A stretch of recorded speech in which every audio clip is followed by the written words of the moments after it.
Welcome to Coffee with Viking. I am Mike. Cheers.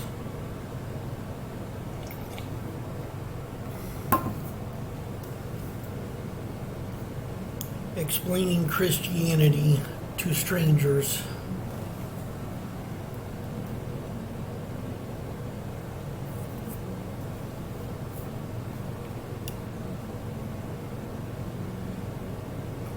Pastor to an empire. In Paul's day, Romans control all the land touching the Mediterranean Sea, an estimated 45 million souls after starting churches on the empire's east side in what is now Syria, Turkey, and Greece. Paul writes to Christians in Rome. He says he hopes to stop by on his way to Spain. After 20 years into his missionary work, Paul writes this letter to Christians in Rome. He has startling news. He says he has finished the work of planting house church congregations in the eastern half of the Roman Empire. Now he wants to head over to the western tip, Spain.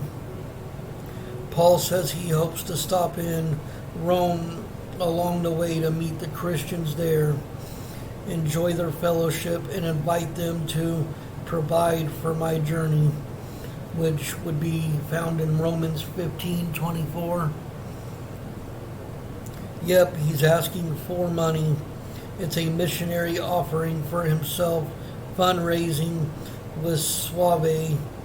Consider the next words out of his mouth in this dictated letter. But before I come, I must go to Jerusalem to take a gift to the believers there. For ye see the believers in Macedonia and Achaia, modern day Greece, have eagerly taken up an offering for the poor among the believers in Jerusalem. And that is Romans 15:25 and 6.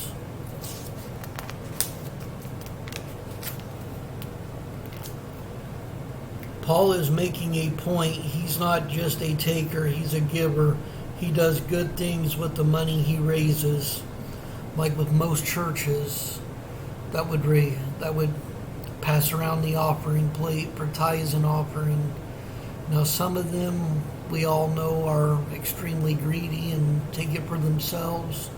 But there are a lot of good churches and a lot of good missionaries that take the offerings and use it to continue God's work.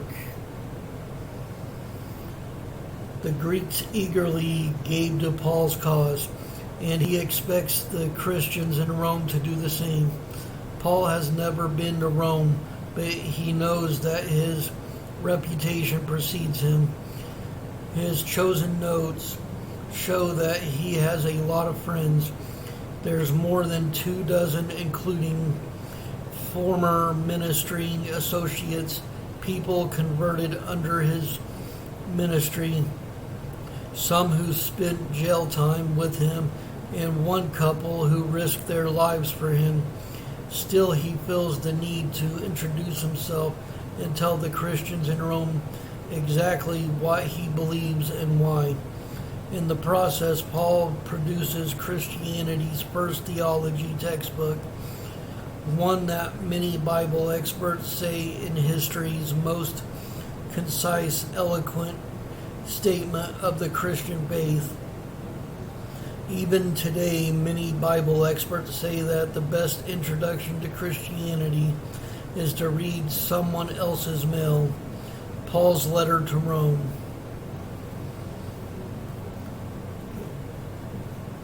And it says here, the main point, Paul introduces himself and his religious beliefs to Christians in Rome because he hopes to visit them soon. The most basic belief he wants to explain is that everyone has sinned and is worthy of the death penalty, but that God will forgive and pardon those who put their trust in Jesus. The writer of this book Paul wrote this letter to Christians in Rome, apparently dictating it to an associate named Tertius. Romans 16:22 talks about that. There are some New Testament letters that claim to be from Paul that some scholars doubt he actually wrote. Romans isn't one of them. In fact, Romans is the model in writing style and teachings that many Bible experts use to help determine the authenticity of his other letters. The date of this letter, Paul wrote this letter in about AD 57, near the end of the third missionary trip. And the location, Paul is somewhere on his way back to Jerusalem after visiting churches in what is now Greece and Turkey. He's writing to Christians in Rome.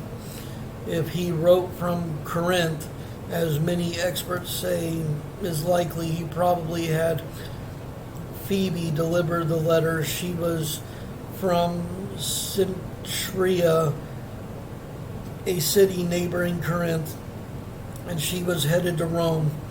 Paul asked the Romans to welcome her, and that's Romans 16:2, implying that she has the letter.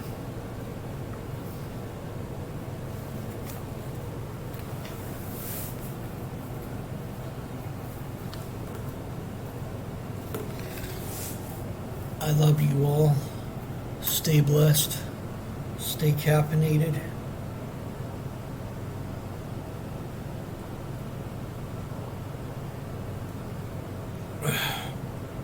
Nothing worse than room temperature coffee. I can think of one thing worse than lukewarm coffee. Lukewarm Christian based on the Bible. Sorry, threw a bad joke in there, but I want y'all to stay blessed, stay caffeinated. I want y'all to have a wonderful day. May the Lord bless each and every one of you, and may His love reign over all of you. Much love to each and every one of you.